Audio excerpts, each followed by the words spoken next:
नमस्कार।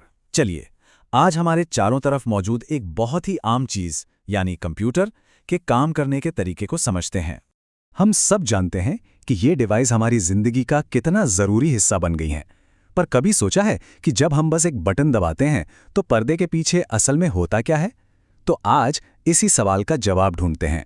देखिए, किसी भी कंप्यूटर को समझने का सबसे सीधा तरीका है इनपुट प्रोसेस आउटपुट साइकिल को समझना।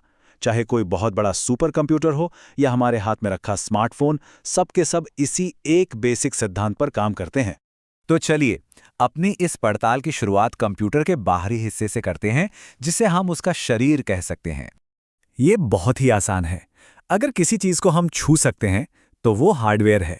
इसे कंप्यूटर की हड्डियां और मांसपेशियां समझ लीजिए, जो उसे एक असल रूप देती हैं। और ये हार्डवेयर हमारे इनपुट प्रोसेस आउटपुट वाले साइकिल से सीधे सीधे जुड़ा है।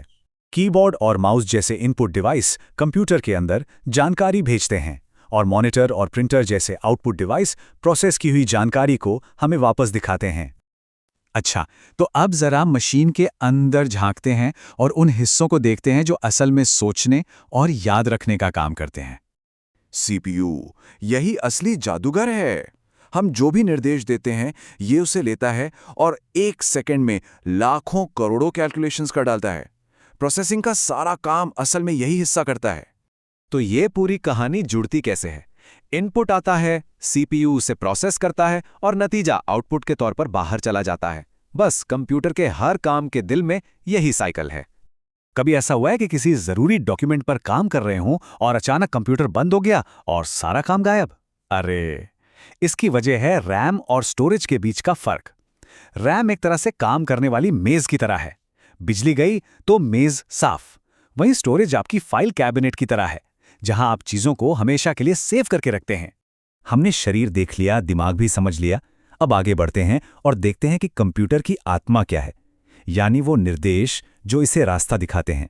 हार्डवेयर और सॉफ्टवेयर के बीच फर्क करने का सबसे आसान तरीका है टच टेस्ट। अगर आप उसे छू सकते हैं तो वो हार्डवेयर है, और अगर नहीं छू सकते, जैसे कोई ऐप या प्रोग्राम, तो वो सॉफ्टवेयर है। और सच तो ये है कि एक के बिना दूसरा बिल्कुल बेकार है।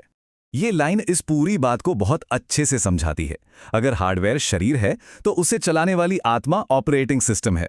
आत्मा के बिना शरीर तो बस एक खाली ढांचा है ना? जब हम कंप्यूटर ऑन करते हैं तो सबसे पहली चीज जो लोड होती है वो ऑपरेटिंग सिस्टम ही है। ये हार्डवेयर और हमारे इस्तेमाल किए जाने वाले बाकी सभी सॉफ्टवेयर के बीच एक पुल की तरह काम करता है, ताकि सब कुछ मिलकर ठीक से चल सके। ये सच में मशीन की आत्मा है। ये समझने के लिए कि हम आज यहाँ तक पहुँचे कैसे, चलिए कंप्यूटर टेक्नोलॉजी के दिलचस्प इतिहास पर एक फटाफट नज़र डालते हैं। जरा सोचिए, कुछ ही दशकों में हम वैक्यूम ट्यूब वाले कमरे के बराबर की मशीनों से आज अपनी जेब में रखे एआई वाले डिवाइस तक पहुंच गए हैं। हर पीढ़ी एक बहुत बड़ी तकनीकी छलांग थी, जिसने कंप्यूटर को छोटा, तेज और कहीं ज्यादा ताकतवर बनाया। तो हमने कंप्यूटर को बाहर से अंदर तक समझ लिया है। हार्डवेयर यानी शरीर से लेकर सीपीयू और मेमोरी यानी सोचने वाले दिमाग तक, और आखिर में सॉफ्टवेयर तक, जो इसे जिंदगी और मकसद देता है, यानी उसकी आत्मा। और ये हमें भविष्य के बारे में सोचने पर मजबूर करता है। जैसे जैसे टेक्नोलॉजी आगे बढ़ रही है, अगली बड़ी छलांग क्या होगी जो कंप्यूटर के बारे में हमारी समझ को ही बदल कर रख देगी? ये एक बहुत ही रोमांचक सवाल है, जिसके बारे में सोचना चाहिए।